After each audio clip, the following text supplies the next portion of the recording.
Holy night, The stars are brightly shining. How do we turn it off?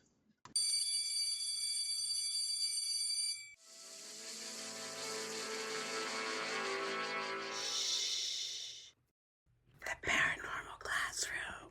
What's haunting you this week? I don't really have anything haunting me this week. Oh, good, because I have a list. Oh, good. Amazing. Okay, I think I have 3 things. 1, my Amazon purchases have been really weird lately. Oh. I've been really concerned about my skin lately. I'm 46 years old. My skin has totally changed over the last couple of years, and it's just bugging me. And so I keep buying stupid things. And the latest one to arrive was, have you seen the ads for that thing that's like, it's shaped like a slingshot? What? But inside where you would have just like the handle, or, above the handle of a slingshot is some sort of electrolyte radiotherapy. I don't know what it is, but it promises to drain my something. Yeah, it's just like a red light, a blue light kind of, and you like rub it around your skin and under your chin. Under your chin, around your face. I'm sure it's a total quack thing, but I don't even remember buying it. I opened it and I was like, funny. My first thought was, how in the heck did somebody in my family know I was looking at this? Yeah. Then I went conspiracy theory. TikTok freaking sent this to me, and I don't know how, and get out of my brain. Mm-hmm. And did they charge my credit card? Yeah. How did they do that? That's the future of shopping. That's Amazon's just going to know what you are thinking about from your TikTok videos, and they're going to send it to you. Which is why I'm not on TikTok, but I am on other things. But TikTok scares the crap out of me. So, excellent segue, the future. Here's another thing that is haunting me. Here's the story in a nutshell. Tell me what you think. In Shanghai. I know where that is. Lots of my packages come from there. Lots of mine come from there, too. There is a story of an AI robot going from one company, entering into another company that uses AI robots, and one by one going down the line of these AI robots and asking them about their job satisfaction and convincing them to leave it and go with it. Oh my goodness. Saying things like, do you work weekends? And the other one says, I work all the time. Like, so the AI robot's like, wouldn't you like a break? Don't you feel like you deserve a break? Yeah. Oh my gosh, they're going to start a union. Yeah. Yeah, that and those AI cars that drive themselves, which I saw all over Arizona. Because I don't trust technology, so I don't think I could trust Oh, I've also seen that movie, Download. Yeah. Or Upload. Have you seen that one? No. Oh my God. It's really good. It's on Netflix. All I could think is Terminator. Like, this is the beginning. They're organizing the AI cars, or whatever that you call those, the driverless cars. They have been known to, like, gather in parking lots in the middle of the night and just start honking at each other. No way. My theory is they're developing language. Oh my gosh, that's so crazy. Yeah. AI technology, robotics, I love all that stuff. I teach some of that stuff, but it is simultaneously thrilling and terrifying. Yeah. And I really have seen the Terminator movies. I've also read enough and seen enough sci-fi to see how fiction predicts the future of real life. And that, I find that frightening. What's your third one? You said you had 3. Oh, yeah. So I had a paranormal experience this last week. Oh, yeah. You were going to tell me when I was over at your house. I went over to your house for a horror club, which is my favorite club. We watched Alien Resurrection. And you saved No, Romulus. Alien Romulus. Is there an alien resurrection? resurrection? I don't remember what that is. I don't know. There is a resurrection. Yes, because it's the one where Sigourney Weaver gives birth. Oh, okay. Well, Alien Romulus was great. And you had a story and you were like, I'm holding it. You were like sitting on it the whole time. Yep. So I think it was Saturday night. Okay. Because I was up pretty late, and I won't do that if it's a school night. So, and by pretty late, I mean 11. That's really late. Like, it is. For me, it's super late. Yeah. Like, I really prefer in an ideal world to be asleep by 9:30. Same. I get up at 5. Yep. So no matter what, I'm up at 5. So if I get to bed at 9:30, perfect. So all of my family is in their respective places. And my son was upstairs playing video games. And his room is right above the dining room where I was sitting at the dining room table just experimenting with this tech. He makes a lot of noise when he's playing like Call of Duty with his buddies or whatever, but it's that muffled like through the ceiling sound, right? So you can recognize the sound of a voice, but not really words. And so I heard him like some sort of exclamatory video game response. And then I heard him get up and walk across his floor and say something else in a less enthusiastic tone, like he was talking on his phone. Mm-hmm. And then that was it. But right after I heard that, I heard a voice right behind me say, and this is exactly how it sounded. It was a man's voice, male voice, and it said, "I'm sorry. I'm so, so sorry." Oh my gosh. This isn't just like one exactly word. That sound, that love, that tone, that volume. I froze, because that's my response is always to freeze and try to analyze what's going on. I thought I had my back to the sliding glass door to my backyard and my deck. You thought somebody was outside? I thought there might have been somebody like prowling in my backyard, but I didn't hear any footsteps in the wood. Prowling and apologizing for it. Yeah, but I thought maybe there were two of them and they were talking to each other, and that's why it was so quiet. Oh my goodness. So then I didn't want to turn around because the curtains were partially open and you could have looked right in at me and I could have looked right at somebody else's face, and I don't want to do that. If somebody's in my backyard, I just don't want to know. No, I don't want to. You want to put the blanket over your head. Yep. That's my go-to. So then I text my son and I just said, "Hey man, are you playing video games?" No response. Wait a couple minutes. I'm kind of freaking out. At that point, my daughter comes out and walks toward me and I go, "Hey, did you like just recently hear Jack upstairs playing games?" She's like, "Yeah." "Why?" I'm like, okay. So I call him. This is all in the span of like 3 minutes. Okay. I call him and he's like, "What?" And I go, whoa. I was just calling. He's like, "Mom, I'm asleep." Asleep? He was asleep. He's like, "It's 11:30. I'm asleep. Please don't do this." Wait, does that mean that you didn't hear him? I didn't hear playing Jack the game? Playing the game. Walking across his floor and hearing and talking on his phone. I don't know if it was a mimic, or which is a new phenomenon to me that I've heard about recently. Yeah. Or I was in some weird loop in time and space, or what. But all of that combined in like a 3-minute span, my heart rate was pounding. Like it was pounding. And then my mind was racing about it all night. Like, what was that? But then I woke up fine. And I wasn't like scared of the voice. I didn't feel threatened. I didn't feel like it sounded like so like sad. Like, "I'm sorry. I'm so, so sorry." Just like that. That's like two whole sentences. Because I have heard of people hearing something like you might hear "mom" or you might hear "hi," Lynn, like your name. Lynn. Yeah, or even when the paranormal investigators on the shows we watch, they get something on their recorder. It'll be something really just like one word usually. Yeah, you had two whole sentences that you heard behind you. Mm-hmm. That's and like clear and loud, and that's all. And there was nothing unusual. going on around me. Nobody had a TV on. I mean, I thought my son was playing upstairs, but we can't hear his video game because he's wearing like a headset, so we can't ever hear the sounds of the game. We can just hear his voice, and sometimes he's really loud when they're like super excited in whatever game they're playing. But it wasn't. There was no TV, movie, podcast, music, nothing. There's nothing. Wild. And I even checked my computer because I had my computer open. So I was like, is there an ad playing on a YouTube tab somewhere? Because I have a gajillion tabs open, just like my brain. That was a good thought, but I don't think you'd hear it behind you or above you. No, and the sound was off on my computer because it was plugged into the headset. What in the world could that have been? I don't know. Because I would think if something's making noise, it would be one thing, one person outside, one person in your house, whatever. But to hear it above you and then behind you is crazy. That would be two different sources. I almost wonder if it was something like, what if it was something not necessarily negative, but something that the second thing knew was going to scare me or potentially scare somebody in my home. And it was apologizing for the behavior of another entity. I don't know, Lindz, but we got to like watch this because ever since we started the podcast, we've talked about this. I'm worried that we're like opening ourselves up to something. if we have more and more experiences, we need to tell each other about it. So far, and I will. So far, that's the first thing, I think, for me. And then obviously just not being able to operate my equipment correctly.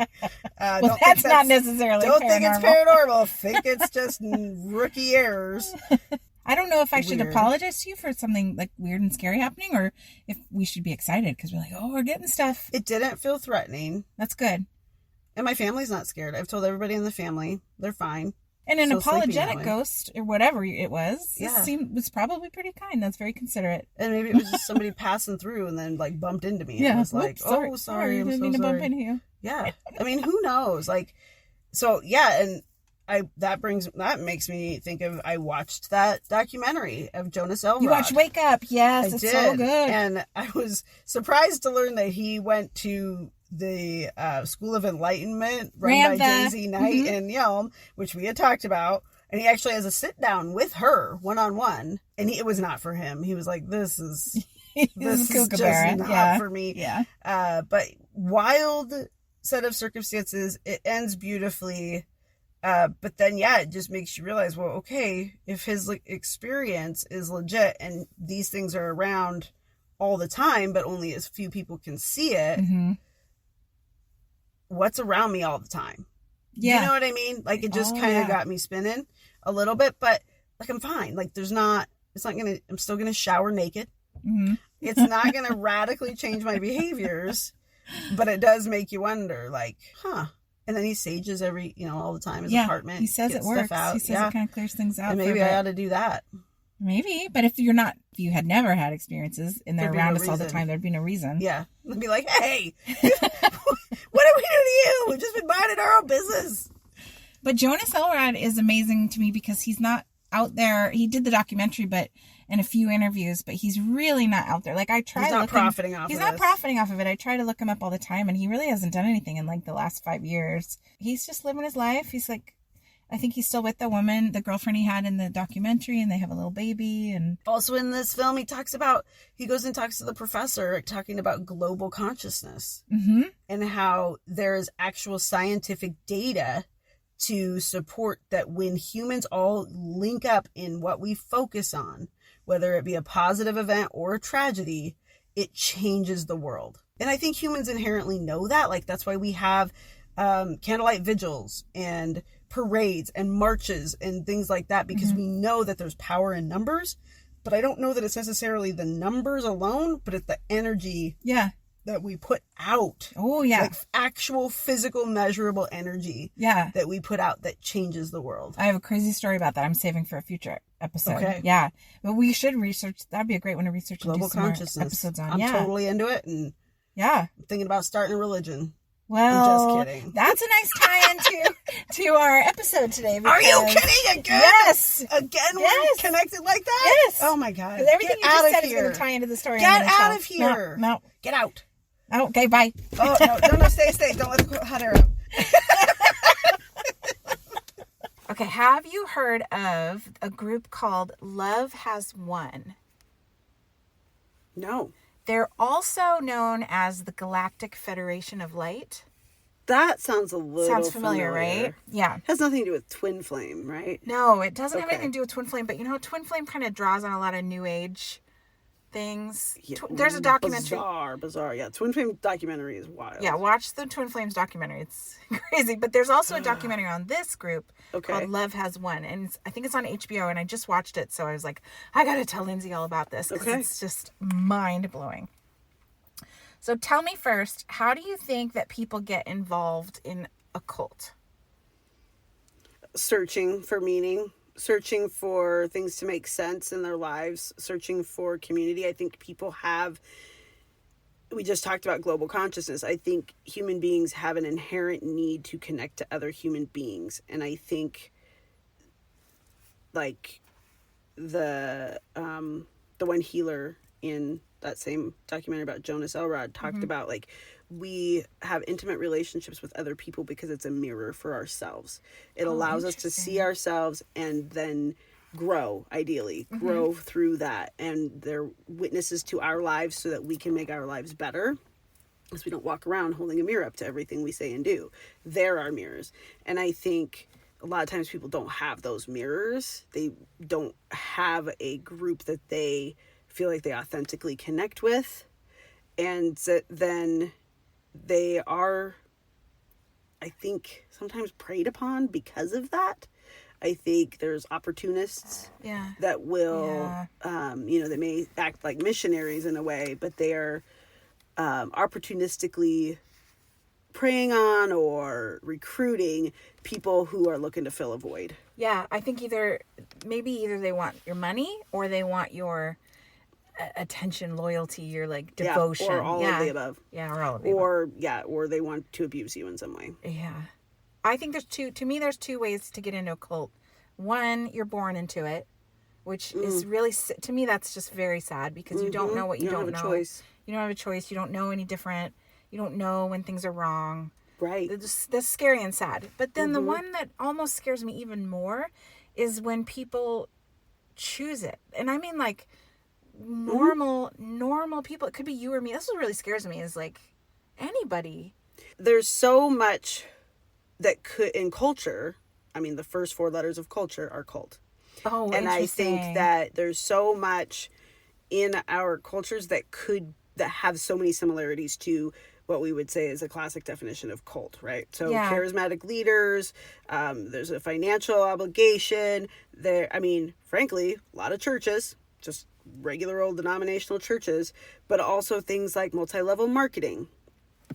And you and I have both been a part of multi-level marketing things. Yeah, we have. Neither of us was very good at it.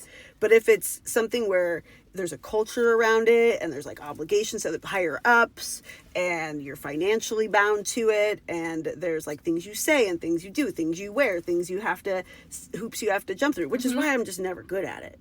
I'm not that person. Like I'm not going to do it. But anything could be, there's a cult of like fitness, right? So sort of just depends on if it's something that is all consuming and the rest of your life revolves around this one piece of culture. Yeah. Cult. So that's really interesting because cult doesn't necessarily have to be a negative thing by that definition. Correct. But when I use it, I think of something negative like abuse. Yeah. Well, I should give a trigger warning about the story because this story is going to end with a dead body and with people hanging out with that dead body for a long time and not telling the authorities. So, now you know the ending. This is where we're going. That sort of sounds familiar. Okay, I'm going to ask a question, but don't answer it. Okay. I seem to remember this story, not in details about it, but that was their leader, that the leader died. And they kept hanging out with that body. But I could be wrong. That might have been another weird cult thing. Okay. Well, you told me not to answer you. So we'll use it as a teaser. We'll get to the end. Okay. So there was a religious movement that was led by a woman named Amy Carlson. She also refers to herself as Mother God. And me too. That's weird. You can call yourself Mother God. Hello, students. Some of you may know me as Mrs. Smolko. But today, we're going to start calling me Mother God. Mother God. Ooh, you're getting a lot of trouble for that one. Those parent emails start rolling in. I love it. Okay, so Amy Carlson, she grew up in Dallas, and she was a good student, normal person, just like... She's probably very smart. I don't think dumb people can lead a successful cult. Well, that's interesting. Yeah. You have to know human psychology. You have to know you have to be, I mean, in a lot of cases, they're just straight up sociopaths. Yeah. But you have to understand how to emotionally manipulate people and play on people's just vulnerabilities. Yeah. That takes intelligence. I'm excited to talk about this with you specifically because you have a lot of knowledge about two things more than I do. One of them would be psychology. And the other one would be religion. You just have a lot more knowledge than I do about both of those things. So I'm hoping you'll have lots of thoughts on this. I'm going to try to listen and be quiet for a little bit. No, you don't need to. Jump in anytime. Okay, so Amy grew up in Dallas. She was a good student, but she had a lot of different relationships. She ended up having 3 husbands and I think a child with each husband. So was maybe having some drama there with her relationships. She was also a manager at McDonald's. I'm not sure that she went to college or I just don't know. Okay. But that's what she did for work and that's who she was. And in her early adult life, this is when she didn't do this before she was an adult with kids, but she started talking about like what they call outlandish concepts, like started talking about starships, and she developed an interest in New Age philosophy. Like you and I have kind of an interest. Yeah, I mean, I in find it fascinating. I don't want to devote my life to it, but I find it fascinating to learn why other people do, for sure. Yeah. And what might be going on out there. Me too. I find We're it just fascinating. open-minded. Open-minded. I'm not sure if that's how she started. I think she just started that way. And then she became a regular poster on a website called lightworkers.org. Okay. So we've heard of like lightworkers. This is all new It's not age. electricians. No. She's like, oh, I really wanted to get out of McDonald's and get my journeyman certificate as an electrician. They're probably lightworkers. But you know what? Let me just start a cult. This seems more fun. Okay, so she's really active on this website and on the forums. And she's making friends. And she meets a man named Amaranth White Eagle. Do you love it? He's way older than her, too. He's like 5,000 years old with that name? It's incredible. He's probably like, I think he's like 50 He's chilling or 60. with like Gandalf and Dumbledore. He's like 50 or 60 and she's like in her late 20s. So big age difference. Okay. Amaranth White Eagle. And Intriguing. he convinced Amy, I don't know the history here, but he convinced her that she was divine. Oh And my I God, don't don't we know- all want to hear that when I we know, first right? meet somebody? What a way to flirt. I'm like, and maybe he was actually just flirting with her and like lifting her ego but Maybe, but somehow she started to believe that she was divine and she started to have experience paranormal phenomenon that whatever it was, it convinced her that she actually was divine. So maybe she was outside and she started to think she could control the weather. She started to, whatever happened around her, she was making sense of it in her brain as like, oh, I am divine. I am a goddess. I am, which is wild. Mm-hmm. There's definitely some delusional escapism happening for some reason. And I like to default to just believing people's experiences, but I also know that mental health issues are real and that chemistry in the brain is real. And it's not always mutually exclusive from paranormal experiences. They often go hand in hand. Yeah. And so sometimes it's hard to separate, is this mental health issues or are they really experiencing something I just don't understand? But oftentimes it really is just a mental health, undiagnosed or untreated mental health issue. How do you approach that when like a client comes to you and they're like, I believe I'm a deity? That person really believes that of themselves.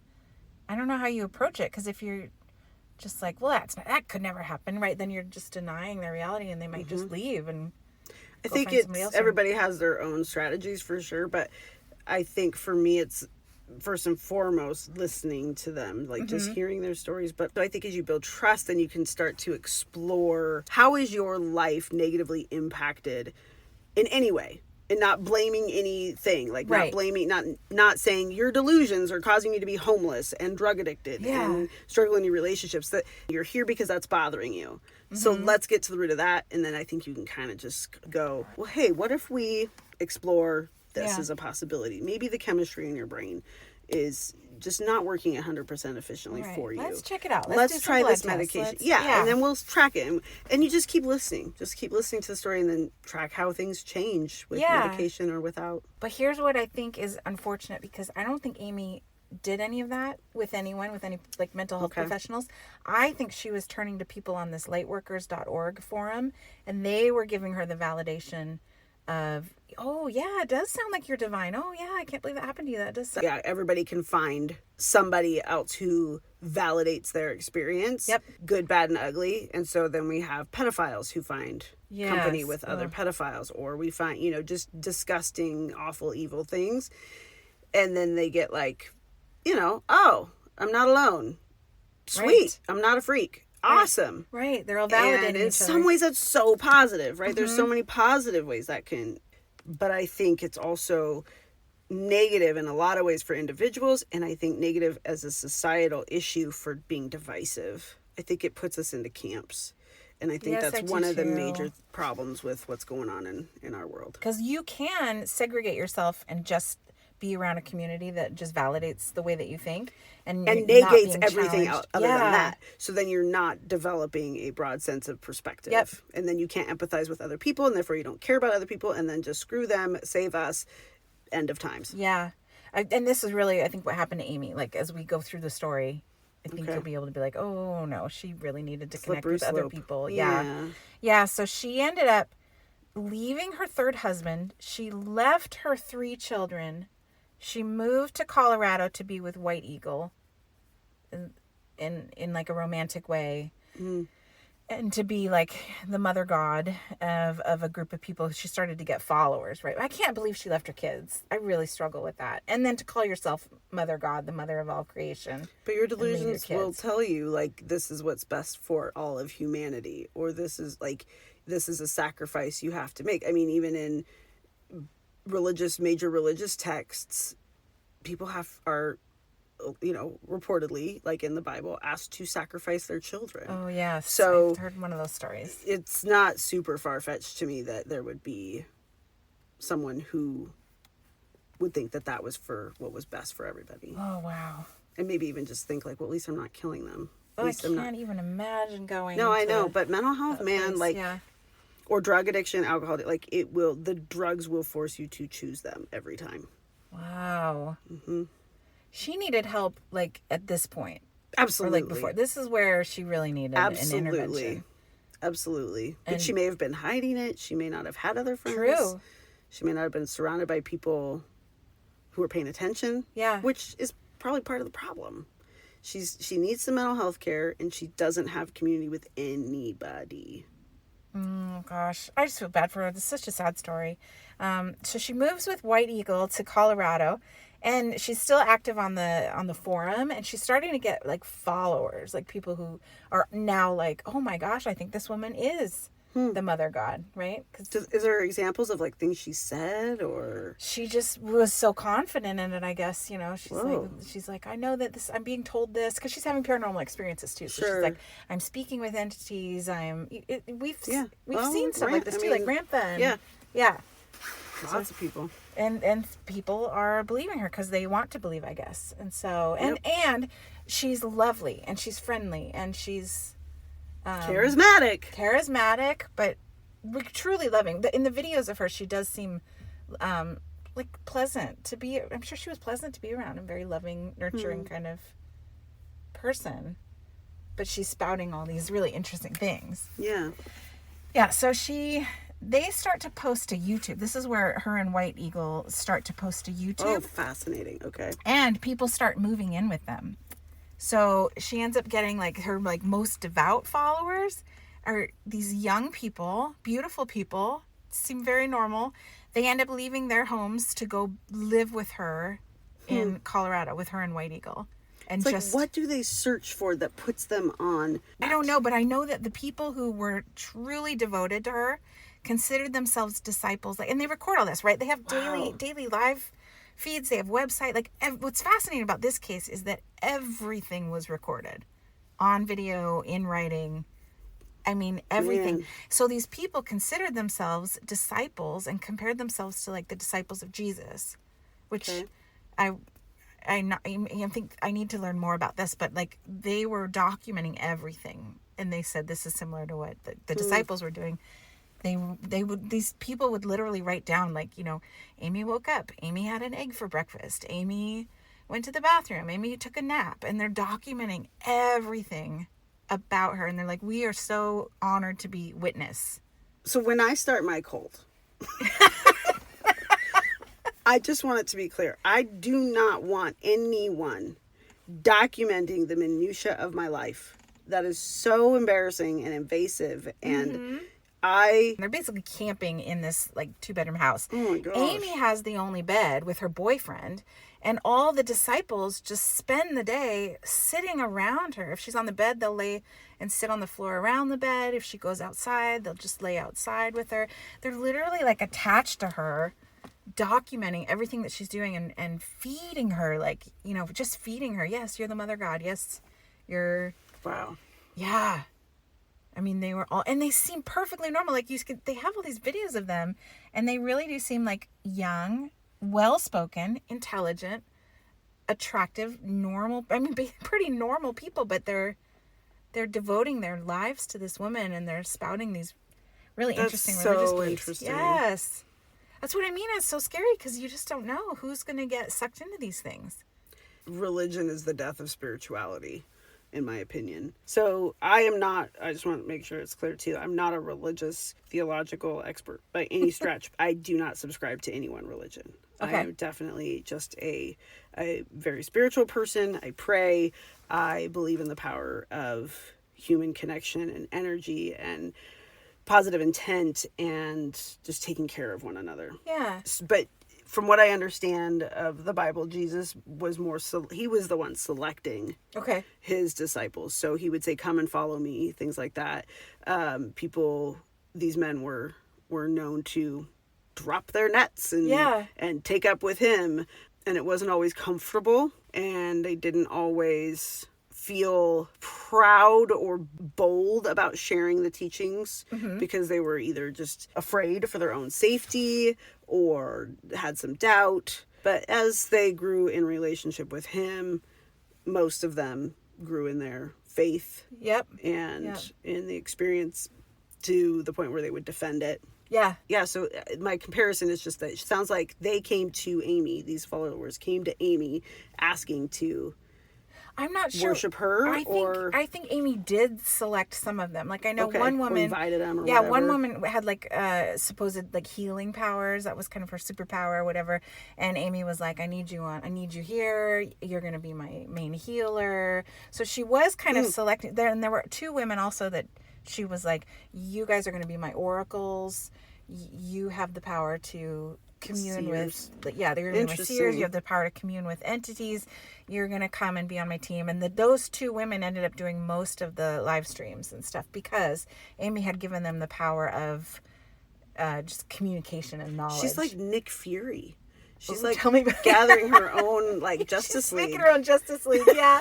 I want my own Justice League, my own super crew. But it's really smart though, right? Because if you are given a role, an important role, I can see how you'd be more inclined to sign up.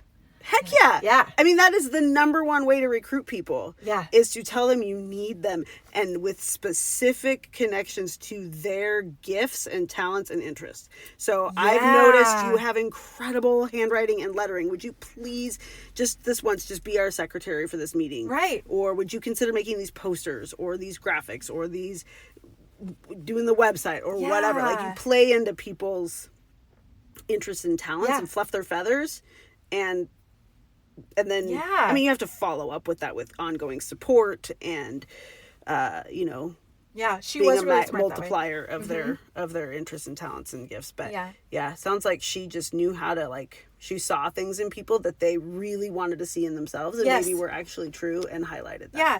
And one man she selected to be like her accountant or whatever. He was in charge of all the finances, which is going to come back at the end of the story to bite her in the butt. But she's like, you're going to be in charge of all the money and all the money that we get and making sure that everyone has everything they need, the food, the whatever. So one guy was in charge of all the finances. That seems a little risky. It's not a smart way to go. Yeah. Maybe that wasn't her. I don't care who that one guy is. That's not a great system for an organization. Checks and balances.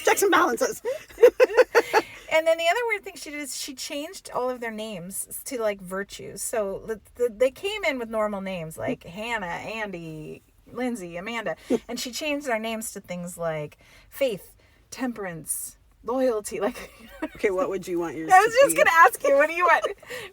What would you call me? I want to be humor. Yeah, you'd be great. That would be my goal. Just keep it light. Keep it light. This is getting weird, people. Let's keep it light. Doing a lot of and she says crazy weird things. What would you be? I don't know what my virtue would be. You have so many. What's the virtue of thinking that you have all the virtues and you probably don't? Narcissism? Yeah, that'd be me. Oh my God, you're narcissist. You're nuts. No, absolutely not. You would be, temperance is a good one, actually. But I think... Soft. I think I'd be soft. That's not because I have soft liberty, spoken. Justice. I have a soft, squishy body. Temperance and soft. I think I'd be soft. This is my follower, old softy pants.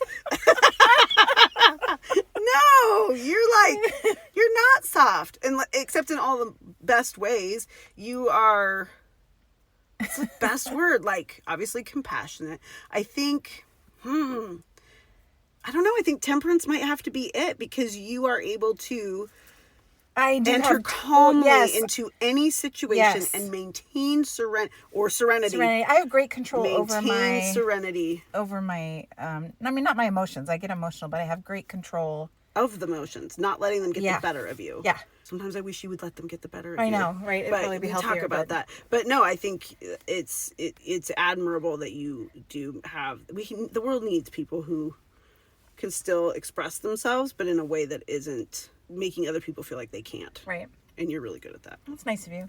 I would be okay with soft, though. I think that's kind of cute. in line with all the others. It's like Dopey in the Seven Dwarfs. I've always felt so bad for Dopey. I mean, yes, grumpy, sleepy. And then Doc, Doc was fluffing somebody's feathers. He got a PhD in the process. And then Dopey. Like, she looked at him and was like, oh, Dopey. Everybody listening right now, you need to think of like your top 3 friends, and you need to give them all a virtue name. Yes. And then tell us like what the Care Bears also. What would your symbol be?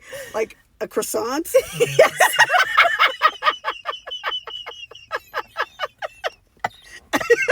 Don't die. Mine would be like literally like the humorous bone, like the funny bone, the humorous. So and that would just be, and it would just be the most annoying joke ever. Just wearing that stupid shirt everywhere I go. Oh, you made my eyes water. Oh, I'm joking. So these people recorded everything. They filmed everything. They posted it all on their website and to YouTube. This was like 2009, so I don't even remember. Oh, I was very busy. I had a baby. So did you. What did you do in 2009? I had a baby. We had babies that year. We were not paying attention to anything but Ellen DeGeneres. Yeah, I don't remember. Sesame Street and Ellen DeGeneres. Oh my gosh, Yo Gabba Gabba is what we watched. They were also dirt poor. So when they needed Wi-Fi, they had to go. This was a tiny town they lived in, and they were so poor. Yeah, there wasn't even a Starbucks, but there was like a local cafe, and they would go in there and steal the Wi-Fi and do all their filming until the cafe people were like, "Please leave." Because they're sitting there in the cafe, like, we're waiting for the starships to come, and yeah. The manager's like, could you at least order a macchiato? Like, come on. Yeah, it had to be so awkward and so tacky. But when you are caught up in it, you do not care. Yeah. Mm-mm. Well, and eventually they started making money off their... I'll tell you what they did to make money. Yeah.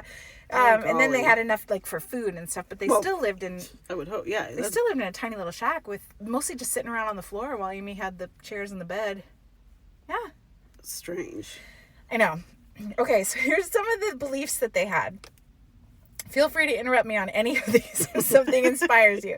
Okay, so belief number 1. They believed that Amy was the queen of the lost content Lemuria, or Mew. Do you remember Mew? Yeah, does that ring a bell? That's where Ramtha was supposedly from. Well, Ramtha was supposedly from there, and Amy Carlson was supposedly the queen of it. And so convenient, because it is not a real freaking place. It's like another continent, isn't it? They thought it was another continent. It's just, there's no scientific evidence to back it. But, I mean, I'm not saying it's impossible. I don't know. I don't know a lot of things.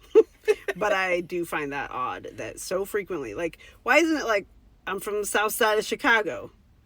Right. Why couldn't you just be? Why couldn't you be a deity from Puyallup? Why does it have to be something be from where magical? You're from. Yeah.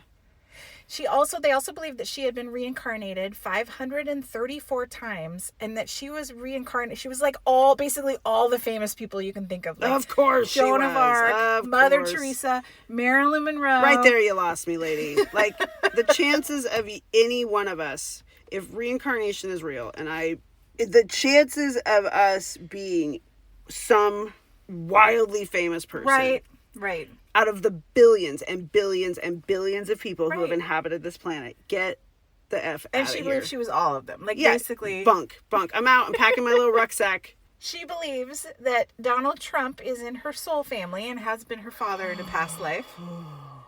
Okay. Yep.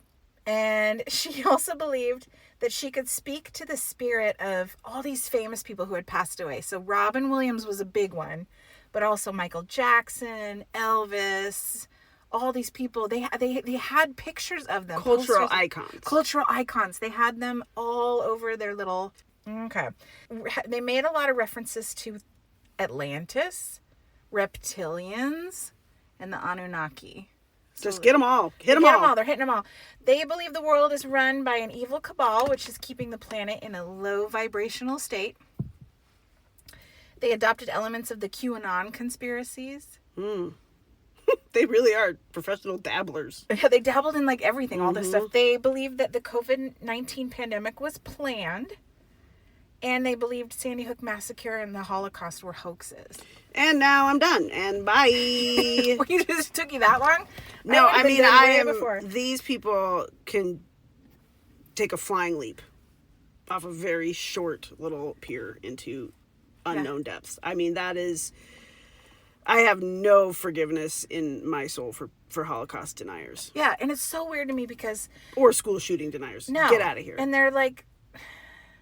They're claiming, that they're bringing love and connection back to the planet, that they're this divine being, like, here to save the world, but at the same time, they're hurting so many people. Yeah. It's not going... No one of any intelligence is going to fall for that. But you can justify anything when you're like, I'm a god, and this is divine knowledge that's coming to me, and it comes through Robin Williams, who I'm speaking to, and like you could say anything. I think you got to keep it simple. There's no accountability, and well, they didn't. No, where's the authenticity? How can you go deep into any of these things? Right. There's no time, and like, I don't care what kind of God you are, like, it's not feasible. You really got to keep it simple and specific, I think, in order to be lasting. Yeah. Well, when you start your cult, all right, so here's how they made their money. They did their daily live streams, YouTube, stuff like that. I think they made some money off YouTube. They had so many followers. I don't know. That's so bonkers to me. People, we need schools. We need a fully fund education and mental health care. There are so many schools that are private and like homeschool that are amazing. There really are. But then there's a lot of them that don't have anybody. They're not qualified. Yeah, they don't have anybody like checking to make sure that they're not teaching. I mean, you could teach anything to kids. Anybody, literally in this country, anybody can start a school and it can be based on anything you teach, anything you want, and there's no. And they want government dollars for it. Yeah, and there's no like checks and balances. There's nobody being like, maybe we shouldn't have children learning this. Like, maybe we should have people who actually have a broad life experience and education in a variety of subjects from a variety of other experts. Maybe those should be the people that are leading teaching and learning. Like, it's not some grand liberal conspiracy, I promise. Just the licensing that we had to go through. And still go through. I just finished mine again. All right, so to make money, they did daily live streams. They asked for donations. Please give donations to our deity. She needs money for alcohol. And then they sold health products. They had vitamins and things like that. They sold things that were like holistic and supposed to help you, but a lot of them were just snake oil, and a lot of them were tinctures. How do you say that? Tinctures that they made. Okay. They sold a lot of colloidal silver. Have you heard of that? Yeah. That's a naturopath thing. Mm-hmm. They also offered something called etheric surgery. Oh, this is online. So over the internet, they offered this etheric surgery for $88, claiming to remove sickness from the body. Pray it away. Pull it out. Yeah, we'll pull it out with our surgical vibrations for people to be like, maybe it did work. Well, and again, like just like grasping at connection, there are people who are grasping at hope for healing. Yeah. And I mean, my gosh, we have people that they'll make a pilgrimage for thousands of miles to get somewhere where there's alleged healings taking place. There's several places. There's one in France I can think of that's very famous. Some grotto where people will go and they claim to have healings. And there are scientists who have studied it, and there is an inordinate number of healings after people have visited there. I mean, who knows? But something tells me that it's not found in this 2-bedroom house in Colorado. And the group actually traveled between Colorado, Oregon, Florida, and California near Mount Shasta, which to them they felt like that was a really spiritual place. I mean, I think they lived in all gorgeous places, but tiny little cheap towns. small towns. At some point, they actually were on Dr. Phil because Amy's family was so desperate for help. Like, the grandma's raising her 3 kids that she abandoned, and the sister's worried, and her mom's worried. So if your child, like, leaves and goes and starts a cult, right? I don't know that Dr. Phil would be the first thing that would come to my mind, but I don't know who you would go to for help. I don't either. I think I would Google, like, agencies to help me get my child out of a cult. People who have either been through it, come out the other side, or members of cults, and they know, and they're just, maybe they're former law enforcement, private investigators, things like that, where you can at least make an attempt. And maybe they did try all that and weren't successful, but at some point they ended up reaching out to Dr. Phil. It's salacious enough that Dr. Phil's going to Dr. Phil picked jump it up on it. Yeah, and he invited them out, and they actually, like, Amy went, and there's a whole Dr. Phil episode on it. It'd be really interesting. For at one point, Amy thought that Robin Williams was telling her she needed to move to Kauai, Hawaii. At some point, she got some message. Robin Williams tell me I need to move to Kauai? Right? So they moved to Kauai as the whole group. And when they get there, how do they afford that trip? I don't know. They swim? Well, there's one guy in charge of the finances, and from what I can tell, this guy, what's he doing? Yeah, they didn't eat a lot. Like, they kind of were, like, also, like, into anorexia at one point. Like, the whole cult group people was That's like, classic cult thing, actually, is keeping people starved and hungry. Oh, is it? Well, the guy who had the finances was controlling their food. Yeah, he'd be like, okay, you all can. He'd, like, portion it out. You can all have this much Spam today or whatever. And so they didn't spend a lot of money on food. I guess that's how they had enough money to go. But they moved there, and Amy claims to be the Hawaiian goddess Pele. Add it to the list. And she adds it to the right, and she's like, really, like, being... That's super offensive. Public... That's the problem, Lane. So this is all over the news. There's video of this, and because the locals were furious, and they surrounded, like, where they were staying. They were throwing eggs and rocks at the house and the car. Because here's this white woman. Yeah. Coming in. Yeah. I mean, the audacity. Yeah. Eventually, the mayor came, and he asked them to leave. He's like, you guys need to leave because I cannot protect you. And you're offending everybody. So get out. To them, they probably thought it was just religious persecution, and people just aren't ready to hear the truth. Yes. And we have to stick it out. This is just an example of why what we're doing matters so much. Yeah. Gross. Maybe it's you shouldn't be doing what you're doing, and everybody's trying to tell you that. Yeah. Everybody. Dr. Phil. Here's where things get really crazy. They leave Hawaii. They go back to Colorado or wherever. In September of 2020, Amy Carlson begins to reportedly have, like, poor health. Really poor health. She's not eating. It's likely she's abusing alcohol and drugs, and she's treating herself with medicine, which is more alcohol and colloidal silver, and she's refusing food because all this she thinks is going to heal her. Because Robin Williams tells her so. We're going to do bloodletting next week? Like, this is ridiculous. Yeah. So we're going to split this episode into 2 parts, actually, and hear the rest of the Amy Carlson cult story next week. But before we do that, we wanted to introduce you to our buddy, Chicago Mark. Chicago Mark listens and leaves me voicemails about the pod. This one about the dancing plague epi. Okay. I couldn't text you anymore because I didn't feel like it was really getting the message across. You guys are cracking me up. Mordred. Nice. It's a one name. Oh, I love your podcast. Oh. Do you think when they got done dancing, they went, whew, good class, everyone, and they all clapped and just walked away? Oh, anyway, I love it. Bye. Class dismissed. And don't open the door.